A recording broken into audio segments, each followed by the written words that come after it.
So again, this morning, so our objectives, we're going to talk about just the introduction. What does each of the words mean? What are some of the tools that we have for better living? And then what will be the application of those tools in our daily lives? And then we're going to open up for some questions. As we see this picture over here, this person is ready, right? Has the tool belt, all the tools in it. This idea we're going to talk about in two ways. The first way that we're going to talk about is the tools that we're going to put in it. The tools that we put inside our tool belt come from the gospel. So that's what we're going to talk about.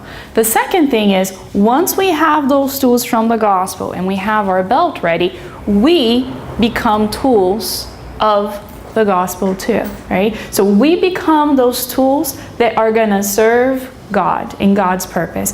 As the opening reading stated, right? Let us understand by serving. So we're going to serve. But before we can serve, right, we need to open our arms and we need to have those tools ready so we are ready to serve. Because it's great. We're like, oh, I have my arms open, I'm ready. And then, right, if we are invited to go, I'm doing some remodeling in my house or I'm building something, and we just show up with our arms open, like, oh, I'm great. What do you know to do, right? What can you do? Do you have any tools? We're like, tools? What? I don't have anything.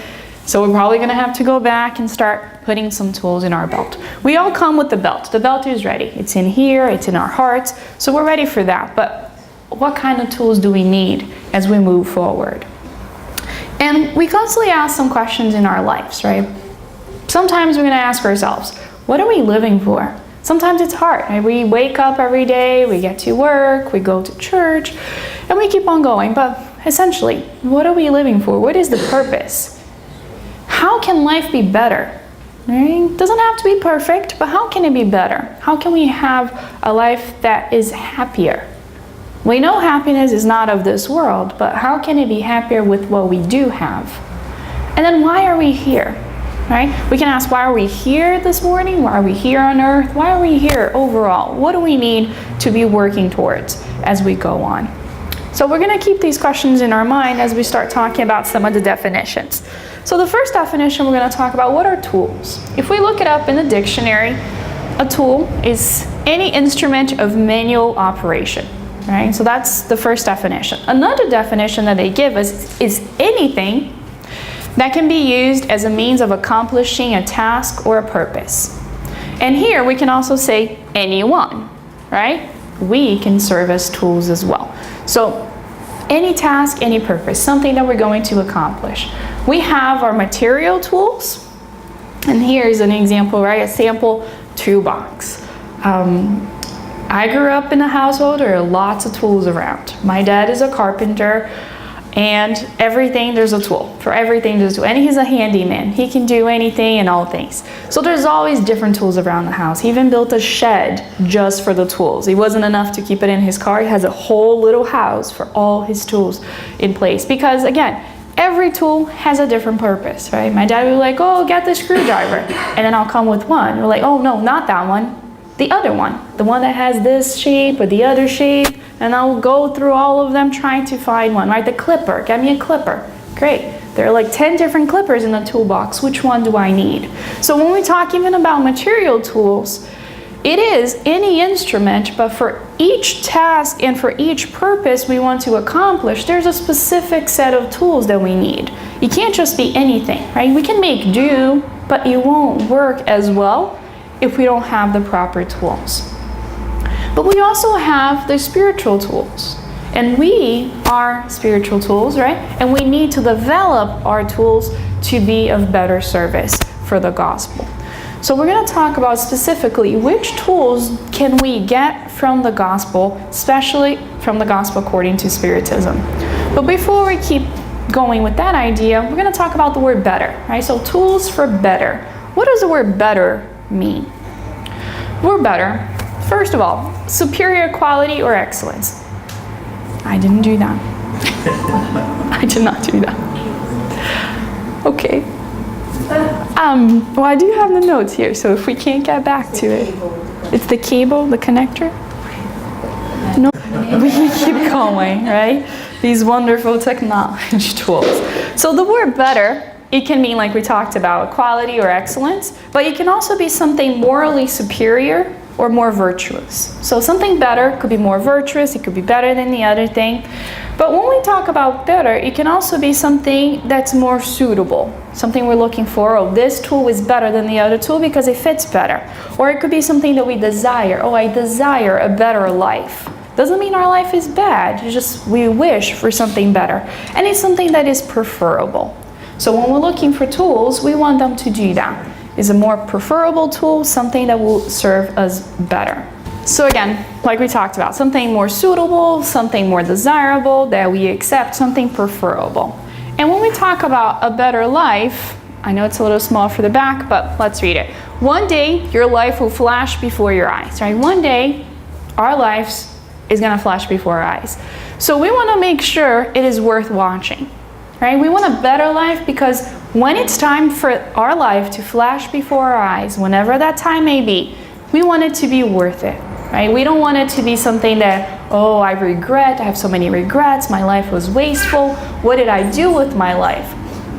For example, I just had spring break last week from teaching, and sometimes I look back, wait, where did my week go, right? It's a week off. I was so excited to have that week off, but then time went by, right? It went by so quickly. So we want to make sure that our life here on earth does not go by without us paying attention to it. We want to make sure it's worth watching for us, but the people sharing our lives with us are also worth, right, sharing that life with us because it's something meaningful. When we talk about better, we just want to open a parenthesis here and talk about something, right? With social media, a lot of times we get ourselves questioning, like, what is better, right? And we get ourselves into a trap. It is a trap, like Facebook, Twitter, LinkedIn, Pinterest, Google+, all of those, right? Wonderful tools, wonderful devices, but they can trap us. And a lot of times, right, we get into this idea over here. Her blog is better than mine. And see, she takes better pictures. What's the point in me even trying? I want her life, right? Sometimes we want to compare, and we keep comparing. My better is not as good as someone else's better, right? We want not just like, my life can't just be better. I want my life to be better than their life, right? Than my neighbor's life. And a lot of times social media will trap us into that. Like, we just had a wonderful vacation, or we went to something wonderful, like a place, we had a great time with our family, but then when we look at someone else's pictures, we're like, oh, they had it better, right? It was better than mine. It doesn't mean we're not happy for them, but sometimes we are craving something different, right? So in some ways, in some form, we have to be careful with that, because comparison is the death of joy. Right? Every time we're comparing ourselves to someone else, we're gonna kill that joy that we have inside of us. Like the picture, there are different devices, right? So there's a big device and little ones. And each of the devices are showing a different picture of this person, right? In this case, this woman. But the woman herself, look at her face. She's not joyful, she's not happy, right?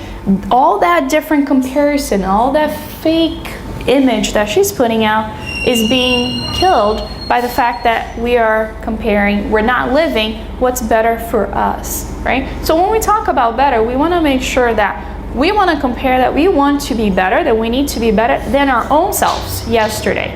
That's our measure of comparison. We're not comparing with somebody else, we're comparing it with ourselves. How am I better today than I was yesterday? How is my life moving in that direction? Not with someone else. And then we get to the idea of living. So tools for better living. So what does it mean, right, to be living? It means having life. Okay, we got that. Being alive, not dead. Right? Living.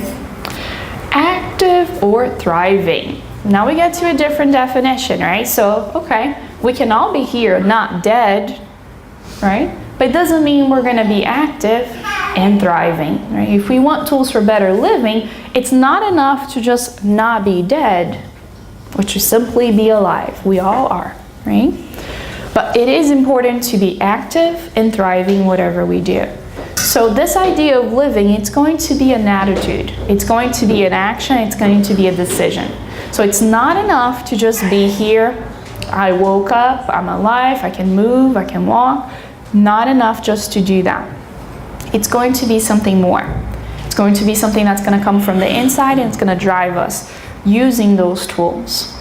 And we can take a look at living from a materialistic perspective, right? And we have looked at this picture before, in which our purpose of life will be wealth, power, fame, entertainment, career, right? A lot of people are going to be living and they're going to be thriving, but they're going to be thriving in this realm. They're going to be looking for the latest in technology, the latest car, the most entertaining programs and movies, and they're going to be thriving in this arena. But that's not all we need, right? We're here, we have a body as a tool. Our body serves as a tool for our spirit. That's not the sole purpose. So we need to keep in mind the spiritual perspective in which Spiritism is going to bring into the picture. Because Spiritism, as we know, is going to review who we truly are, right? Immortal spirits. Where we come from, where we're going to, what is the objective of our existence, and what are the present and past causes of pain and suffering. And we're going to talk about that today a little bit. And we have our 5 books, right, that we talk about. The Spiritist book, the Medium's book, the Gospel explained by Spiritism, Heaven and Hell, and the Genesis. And today we're going to focus specifically on the Gospel. How can the Gospel provide those tools? So we have it over here, and we even have a little arrow pointing to the I Spirit, right? Those of us who were there with Susanna 2 weeks ago, she mentioned, right, the I Spirit. I love that idea. I told her we need to have t-shirts that say I Spirit, and the little kids, right, saying like I Spirit, just as a reminder that it's not just the iPhone, the iPad, all of the I's we have, but the only true I that we should focus on is not even I, me, right? But the I Spirit, the spirit that lives in me, our true own selves. So when we add up together, right, tools plus better plus living, we're gonna get a toolbox that's gonna be for our spirits. Tools that are going to help develop our spirits as we continue to grow, as we continue to develop. So this is gonna be the focus of this morning's talk, right? So we talked about all of those things because why do we need these tools? Right? Why do we need them? Because our home, our spirit, is in constant renovation. We are under renovation all the time, right? Renovations are underway, right? Please bear with us. Sometimes we really need more patience, right, to help each other because our spirits are under renovation. And we're going to ask ourselves, where can we find the tools to help us through this process? It's an ongoing, never-ending process of renovations and transformations. So where are we going to find these tools? So this morning we're going to talk about the Gospel, right? We're going to find the tools in the Gospel according to Spiritism. And one thing as I was preparing for the talk that I found that I had seen it, but I never truly paid attention to it. It was right in the cover, right? So I even like highlighted it here. It's right in the cover. So I took a picture of that so we can take a look at it. The Gospel according to Spiritism, right? And this is the introduction, like one of the very first pages. It says, it contains explanations of the moral maxims of Christ in accordance with Spiritism and their applications in the various circumstances of life. So right there, in one of the first pages of the Gospel, Kardec and the spirits are going to tell us what's in this book, right? You don't even have to read the back of the book. A lot of times, like my students will read the back of the book to know what the book is about. It's right there in one of the first pages. What is this book about? It is about the teachings of Christ in accordance with Spiritism. And why? Why do we need this book? Because we're going to apply in various circumstances of life. They could have said in all circumstances of life, because that would have been true as well. Author of the Spiritist book as well, and then by Allan Kardec and the spirits. So when we look at that, we did a Whirl. It's a website that puts together keywords, right? So we put together the index of the Gospel according to Spiritism, and you put it on the website, and the website gives you a picture with the keywords. Which words are used the most? So just looking at the index, of the the gospel according to Spiritism, these are the words that were mentioned the most, right? So what is the really big word that we see there? Can someone read it for me?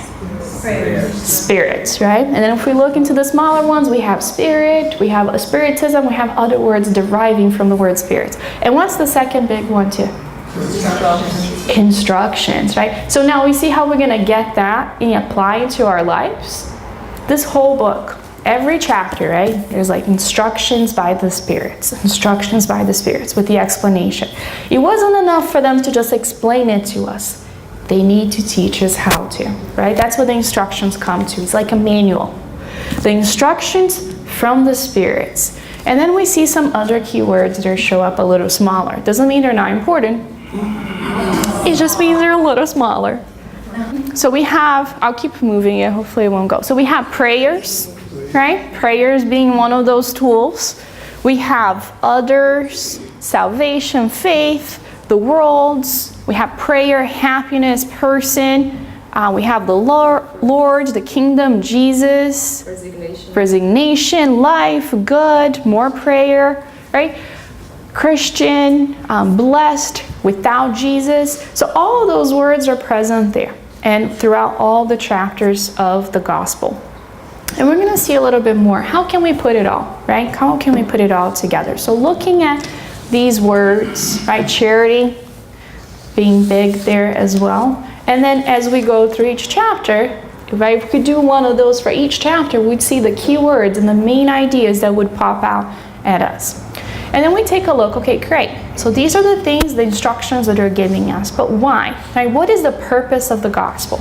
And that's something that sometimes we miss when reading the gospel, really looking at the introduction, right? Kardec was very, very clever in the way he proposed it, and as part of the beginning of the book, he gave us why do we need this book? And he was very clear. So Kardec said, specially prepared for mankind, right? So this is a special edition. Specially prepared for mankind, it constitutes a code of rules on how to behave in every circumstance of private and public life, and offers the basic principles for all social relations founded on rigid justice. So this is a code of rules, right? Our code of conduct on how to behave in every circumstance of life. No matter where we are, no matter what stage of life we are, this is going to help us do that. Deal with social relations, right? On rigid justice. So in a way that we're going to be just to other people, we're going to be kind to them, and we're not going to be doing something that we're not supposed to. And he keeps going. It is finally and above all the infallible route to lasting happiness. Why is this book here? What is the purpose, right? And the uplifting of the veil that hides the future life.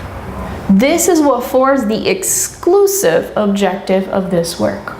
So every time we read the gospel and we're not thinking about this, we're missing something, right? Why was this book written? Why did the spirits give it to us?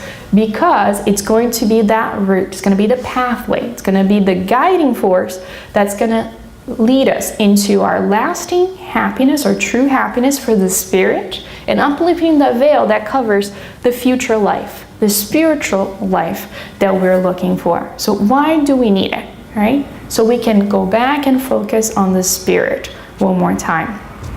And who did they write the book for? Right, so this is why the book was made, right? Why they put together the gospel according to Spiritism. Who is the audience? Right? So Kardec tells us too. Who is this book for? This book, is for everyone's use. So everybody can use it. All may find it in the means to conform to the conduct of the morals of the Christ. So we can all use it. And it's going to help us understand the morals of Jesus. So it's for everybody. Then he keeps going. Moreover, Spiritists will find in it applications that concern them specifically. So this book is for everyone. But as Spiritists, we are going to find things that are going to be specifically to us, right? Tools are going to be very targeted to what we are looking for and some of the things that we need to learn. So now, we're going to talk about the application. So we're going to put the tools to work. So the tools from the gospel. How do we put these tools to work? And how can we ourselves become better tools of the gospel as well? So some of the Jesus teachings that we see in chapter 1 from the gospel. He says, Jesus came to teach mankind that true life is not the one lived here on earth, but rather the life lived in heaven, right? Or in the spiritual realm. We can talk about heaven as being the spiritual world. So Jesus came to teach us that from the very beginning, right? Every time he spoke, he was talking about the future life. Our life was not meant to be here. That's not true life. He came to show the pathway to his kingdom, right? How to be reconciled with God and to present these facts as part of things to come, which enable mankind to fulfill its destiny. So what is our true destiny, right? Our true destiny is the light, right?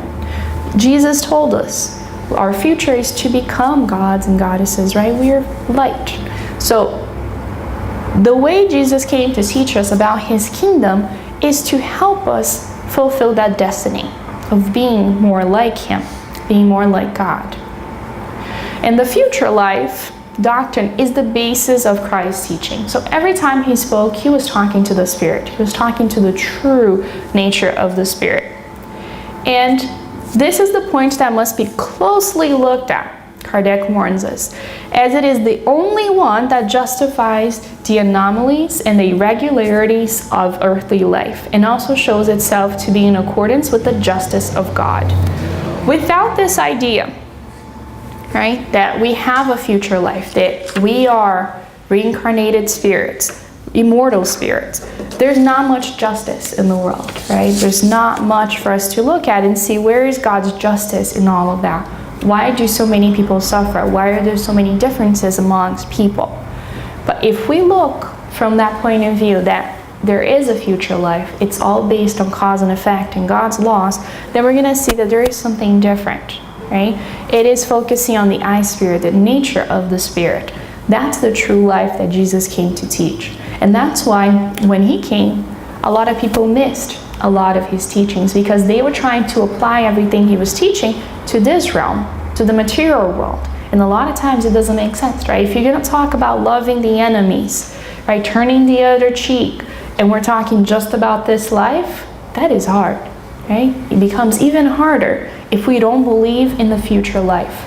And really understanding how everything comes together and understanding that God is truly good and just. So when we put those things together, one of the tools that we can use is something that we call WWJD, right? And a lot of kids will be familiar with that too. Yeah. What would Jesus do? Right? We need to ask ourselves that question. That is one of the tools, reflection. We need to pause and ask ourselves, what would we think if we saw someone doing what we do?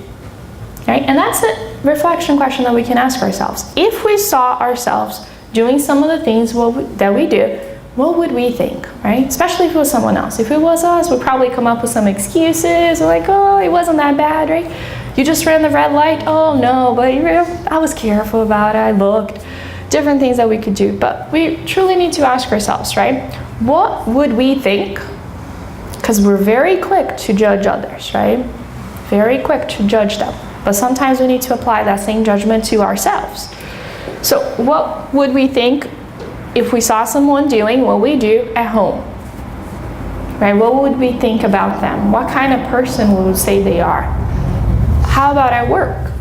Some of the things we do at work, what would we think? At the Spiritism Center, or on the street, just walking around, going about our business.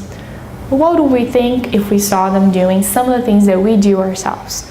And then we can turn that question around and ask, okay, great. Maybe my actions did not reflect what I want them to reflect, right? Maybe it was just a mistake, and now how can I try it again? We can go back to the top question and ask, what would Jesus do, right? What would Jesus do in that situation? What would Jesus do if he was living with me at home, if he was with me at work, at the Spiritism Center, or on the street? And sometimes it helps us ask ourselves, what would I do if he was here, right? Well, he is there, right, all the time. So he is seeing all the things that we're doing. But if we want to feel better, a little bit better about ourselves, like, well, what if he was here. Well, he is here. He's everywhere, right? And he sees everything we do. So we're going to pause and we're going to ask ourselves these questions as we go on our lives. This is going to be one of the tools, reflecting, asking questions, because that's what Jesus did. He asked lots of questions. A lot of times he didn't answer his own questions. He asked the disciples to answer those questions, and we need to answer those questions for ourselves. So this morning, we're going to apply the tools for better living in different stages of our life. We're going to use the metaphor of the 4 seasons to use that, right?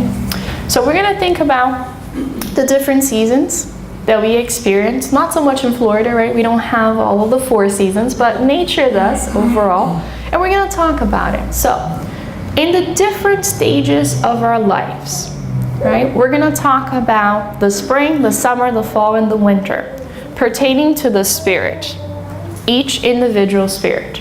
When we talk about individual people, for some people, spring is going to be longer than the summer or winter or fall, right?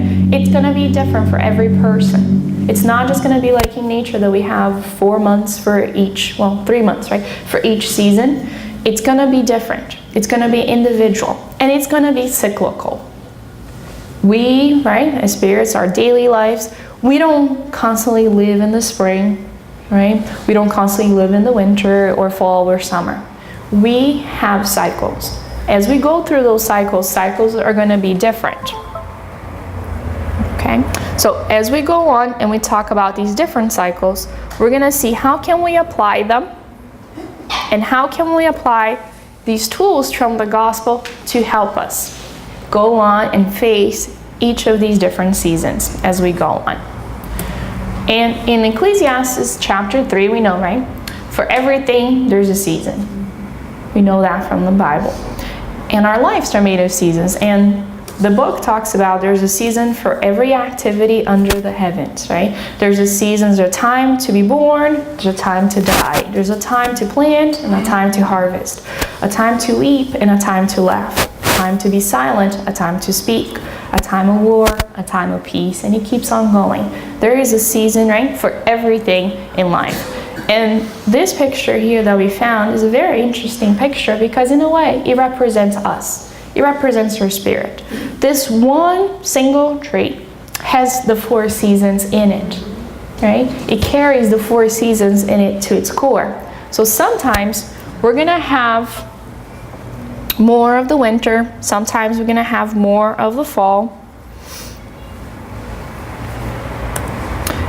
And sometimes we're going to have more of the spring.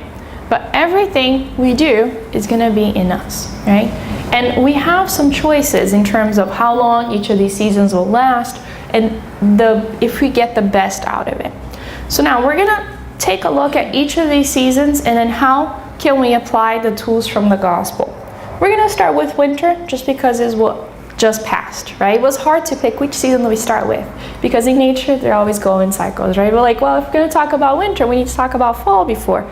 So it kind of keeps going on the circle. But since we just finished, right, this week, winter, we can talk about the winter. So in nature, right, winter is usually cold and harsh, not so much for us here in Florida, but the rest of the United States and a lot of parts of the world experience a very harsh and cold winter this season. And in life, in general, like our spiritual life, winter is usually a season of wanting, right? We want different things. It's a season of difficult storms, really cold winter storms, hardships, right? It's not a season that we have a lot of resources. And it's also a season of letting go. There are a lot of things we have to let go during the winters of our lives. So we're going to talk a little bit about that. And when we are experiencing this winter, right, our spiritual winter, and we are very dry, very bare, right? It's a season where we don't have a lot of things. This is when Jesus invites us to come to him, right? It's a very great invitation for that because he says, come to me, all of you who are weary and burdened, and I will give you rest. During the winter, we need that rest, right? The animals hibernate, they get the rest they need because it's a season of that, right? Season to reflect, to really think about it. And it's a season in which Jesus is constantly inviting us to follow him, right? Because he is the way, the truth, and the life. And he's going to bring that life forward. Because during the winter, we're going to have challenging days. And Joanna de Angelis talks about it in the chapter from the book. She talks about, let us dress ourselves with courage and faith. During the winter, right, don't we put more clothes on? Like, we have lots of jackets, we have the mints, we have everything. So we need to dress ourselves for the winter of life, or spiritual life, with courage and faith. This is what's going to keep us warm through these challenging times. Deal with what comes to us with the serenity of those who understand the challenges as necessary for the moral growth. Winter in nature is a necessary process for the growth that's going to come in the spring. It is part of nature. Just like for our spirits, the challenges and the difficulties are going to be needed as well to help us do that. And let us not forget that we'll always have Jesus. And sometimes we forget about that, right? A lot of people who live up north, they get through the winter just knowing that we can always count on spring, right? Spring is coming, so we just have a couple more days or a couple more months before spring. So this is something we can count on. But we will always have Jesus. And this is something we're going to work on, reminding ourselves of that. He will, right, Jesus, the Good Shepherd, to sustain us all, tired and afflicted in his loving bosom. All of us going through the winter, and I don't think there's any one of us here who has never gone through a winter in our lives, right? A process, a period of winter. Every time we go through that, we're going to be tired, we're going to be afflicted, but we can always count on Jesus to get us through. And if we put ourselves, right, put that extra layer of courage and faith, we're going to get through the winter. We're going to get through that difficult process, and we're going to be better. We're going to be better off because of that. But in order to be able to do that, right, to dress ourselves with courage and faith, we need to do away with the earthly point of view. In chapter 2 of the Gospel, they're talking about a lot of the differences, right? The kingdom is not from here, right? Jesus' kingdom is not on earth. It's from the other realm. So if we focus on the earthly point of view, just of the material world, without any discerning what is to come, right? Man and humanity gives everything to the present. They're only worried about the present time. What am I going to do today? What am I going to do tomorrow that's going to provide me something good? Self-inflicted torture at every step, because what they're doing is going against God's laws, right? What I do for me, a lot of selfishness, a lot of pride, because the present is the only thing that matters. Like, who cares, right? If I'm going to hurt someone else, I feel good right now, and that's the only thing that matters. When I'm dead, there's nothing after that. So why worry about the future? So this earthly point of view is going to be something that's going to constantly bring us back to the winter. Constant winter, because of the torture that we are inflicting upon ourselves. But when we can have a spiritual point of view that's going to elevate our thoughts, we're going to see something different, right? Because the bodily life, this life here, is going to become a mere temporary stay. And we're not here permanently. This is not our permanent address, right? So the vicissitudes, the tribulations, the challenges of this life become nothing more than an incident. We know it's temporary. So winter is going to be temporary because we have that spiritual point of view that's going to get us through. We have the faith, we have the courage, and we have our strong belief that there is something after, that this is not our home. And we can see that, right? But we need to change our point of view. Once we can change that point of view, then we're ready for spring. Right? We're ready for the spring of life. And in nature, spring is a season, it's a time of renewal. Time of renewal in nature. Right? We just went through a harsh period of winter, and now we see a time of renewal. I'm sure everyone has noticed all the beautiful yellow trees and like the pink ones, right? Beautiful, the ipês, we call them in Brazil. And it's gorgeous. Right? You're driving around and you see life popping everywhere. Around the lakes, you see the little ducks, you see the little birds singing.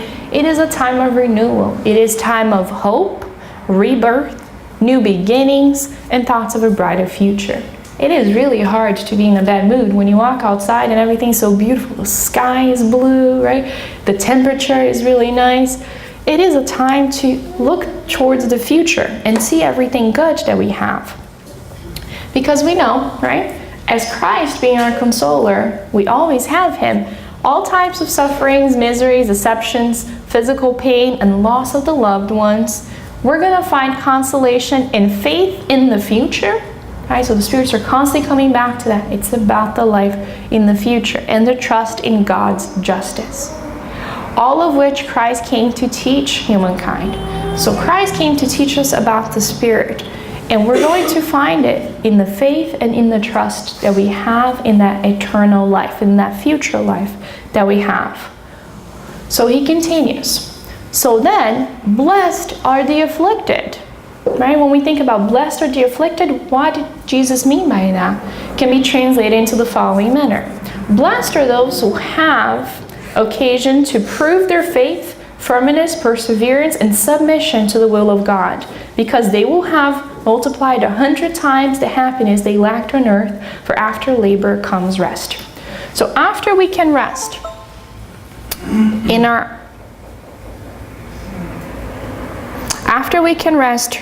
from that, right? After we can rest from all the burden and all the difficulties, spring is gonna come. But this, right, winter was an opportunity for us to test our faith, our firmness, our perseverance, and our submission to the wills of God. Now that we've gone through that, what did he say? He said what?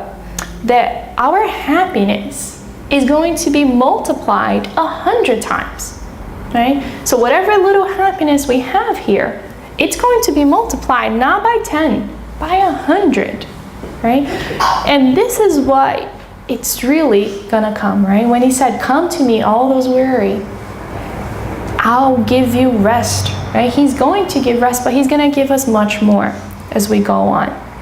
So in spring is a great time for us to start doing some action planning, right? Nature is renewing itself. We even have like spring cleaning and different things we do in the spring, just getting us ready for it. So when we think about a successful action plan, whatever thing that you're trying to achieve, whatever goals you have, you need to think about something you want to do. What is something I want to do that's going to help me, right? It could be something material, it could be something spiritual. What is something that I can start doing now in the spring that's gonna matter? It needs to be something reasonable, right? Something you actually expect to accomplish. It doesn't matter if you set this really awesome goal, but you can't really accomplish it within the time, then that's gonna be a problem. It's gonna be behavior specific. What are some actions I'm going to take that are gonna help me? One example there. Losing weight is not a behavior, that's the result, right? Avoiding snacks is a behavior. Okay, so my action plan, if something I wanted to do was to lose weight, okay, one of the actions I'm going to do is avoid snacks, right? Or if my goal was going to be to read the whole gospel, right? One behavior specific thing I'm going to do. Every day I'm going to read 6 pages of the gospel or something like that we can apply. And it needs to answer the questions. What am I going to do? How much of it? It needs to be specific. When am I going to do it and how often? Is it going to be something I'm going to do every day, every week, every month? And then how confident are you that you can accomplish this? It needs to be 7 or more, right? 0 is not confident at all, and 10 being really confident. You need to be somewhere in the middle. Something that you can feel like, okay, I can do this. And it's something that's going to matter. So for each person, it's going to be something different, right? What would this bring, right? Because spring is the time of planting. We're going to plant something, and we're going to expect it to grow by summer. So what are some of the things that we can start planting now? We can start sowing those seeds that we can see the results as we go on and we move forward. Because again, summer is going to come, right? And summer is usually a time when we all look forward to. Even though it's really hot in Florida, right? We usually look forward to the summer. The kids definitely love the summer, right? They have the summer off. They can do a lot of fun things. By nature, summer is also the sunniest time of the year. Right? The sun shines bright. And we see that usually in life, summer is going to be a season of joy, a season of fruitfulness, of growth, and of development. Right? Because of all that sunlight, because of all the things we have received, and because of the seeds we planted in the spring, we can now see the results of that labor that we did. Right? And when we look in the gospel, we see that when the way we live follow God's laws, our lives will produce every kind of good fruit. We are going to be fruitful trees, right? When we follow God's laws. All the while, we'll grow as we learn to practice His laws better and better. Right? And these are the laws, right? These are the divine laws, the moral laws that we have. The law of adoration, the law of labor, the law of reproduction, the law of preservation, the law of destruction, the social law, the law of progress, the law of equality, the law of liberty, the law of justice, of love, and charity. These are the laws, right? As we practice these laws, we are going to be fruitful trees. We're going to bear every kind of good fruit. He didn't say, oh, you're going to do all these things. You're going to bear apples. You're going to bear oranges. He's not talking about that. He's saying we, each individual, you're going to bear every kind of fruit, every kind of good fruit. And we can do that as we follow. And talking about the law of love, right? Love, being the finest sentiment that exists, summarizes the complete doctrine of Jesus. Everything, right? If this book here, right, if the gospel has all the teachings of Jesus, and all the teachings of Jesus are summarized in love, then we got a pretty good head start, right? We know where we're headed. It is the greatest commandment, right? Love God above all, love yourself, right? Love your neighbor as you love yourself. And we have that law, summarizing everything. And during the summer, let our light, right, shine brighter. Our own light, right? The Son of God, the Son of Jesus shines throughout the year. But during the summer, it's an opportunity for us to let our own light shine a little bit brighter, because it is that time of growth, fruitfulness, of development. And we see over here, they all have light, okay? So as we look in this picture here, they all have, so you guys see a little glare? They all have a little bit of glare, right? They all have a little bit of light in them. Every single person.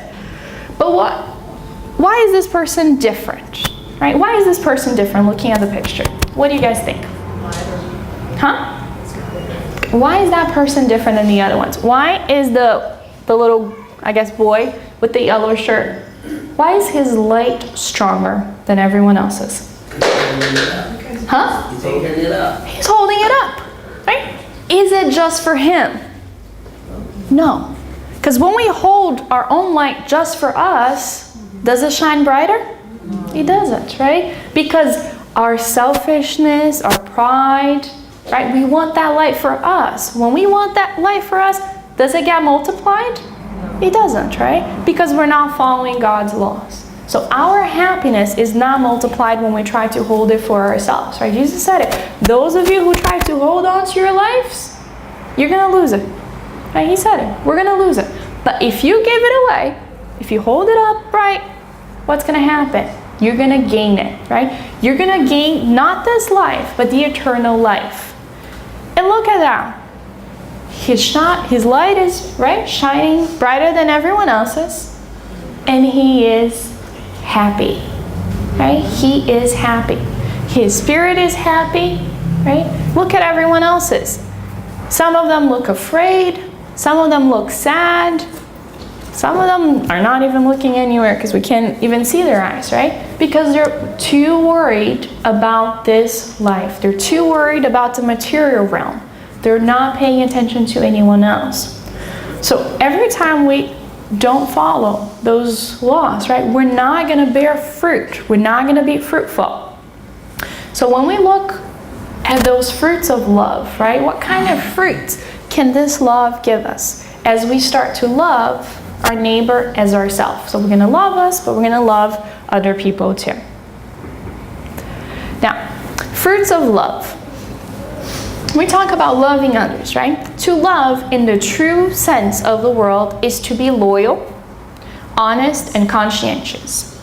to do to others what we would have them do unto us, right? So what do we want them to do? We can try practicing that as well. It is to look around oneself and search for the inner meaning behind all the pain afflicting your fellow creatures in order to be better able to offer some relief. So we're going to look around ourselves, right? We can't just be looking at our own selves. We're going to have to look around. As we look around, we're going to be looking to see, are there people suffering around us? And the answer is probably yes. A lot of people around us are going to be in winter, right? In that winter season of life. And you're going to need some consolation. So this picture here says, do not ask who has caused me to suffer. We don't need to ask, like, who caused me to suffer? Why am I suffering? But the question we need to ask is, who can I help to be free from suffering? Right? That initial question there from the beginning, it said, let us understand by serving. This is what it is. We really don't need to ask, why am I suffering? We know God is just. We know there's a reason, right? We know if it didn't come from this life, it came from the previous or, right, other lives. So the question we need to ask today is, who can I help to be free from suffering? So going back to the picture, right? Who can I help? Which of these people around me can I help relieve them of their suffering? My suffering right now, we're not saying that it's not important. We're not saying it doesn't hurt, right? It's not painful. We're not saying that. But we're saying that our focus as eternal spirits should not be on this temporary pain. It should be on that other life, right? The future life. And when we can ask that question, who can I help? It's going to really make a difference. On a side note, on Thursday, we went to see that movie, Do You Believe? That just was released in the theaters. And it's not a Spiritist movie, but it's a beautiful Christian movie with a beautiful message. And a lot of the characters from the movie learned this lesson, because a lot of them were so focused in their own sufferings that they didn't pay attention to all the suffering around them. But when they asked that question, how can I help to be free from suffering? Then their life started to change. Because believing, right? The question is like, do you believe? Mm-hmm. Believe is not just an individual thing that we do. Belief is an action, right? That results and changes people's lives. So when we can do that, we're really putting our belief into action. So after the summer, right? And we have these fruits of our labor, then we're gonna get into fall, right? And autumn is a season filled with change. There's a lot of change that happens in autumn. And we see a lot of different things over here, right? The leaves begin to change color and fall off the trees, right? During fall. And in life, the fall season is a season of transformation, and it should also be a season of gratitude. Now we have Thanksgiving, we have the harvest, we have different things. But sometimes it's hard to be grateful when things are changing, right? We're not always grateful when things change, because we can't get beyond the fact that, like, I don't see what's coming ahead. I need to know. Right? A lot of us will, oh, I need to know what's happening. Well, we really don't, right? But we need to be grateful, and in everything, give thanks, right? As the Apostle Paul would say. So we have a lot of motives for resignation, right? So he says, man can soften or increase the bitterness of his trials according to the manner in which he regards earthly life. Okay.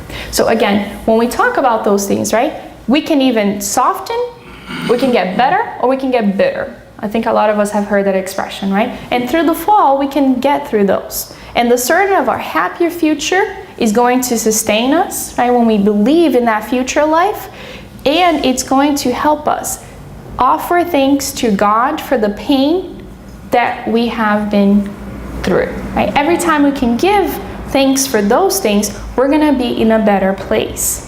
And we know that the true Spiritist, right, the good Spiritist, can be recognized by their moral transformation. So when we go through the fall of life, this is what's going to happen. And by the efforts that we're going to employ to dominate our bad instincts. So when we go through these things, and when we can go through them and really understand the fall and the different seasons of life, we'll be ready to ask the question, right? what would Jesus do? And what would I think if I saw someone doing what we do, right? What we are doing now, at home, at work, at the Spiritist Center, on the streets, right? What would Jesus do?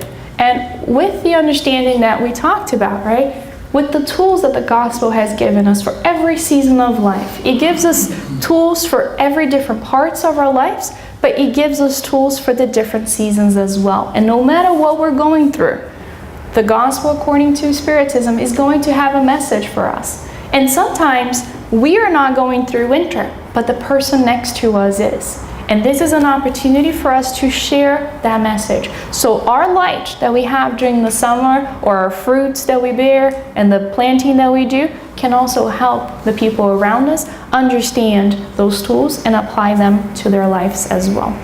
So, any questions? As we go on. Sorry, I know we went over a little bit. Went over a little bit.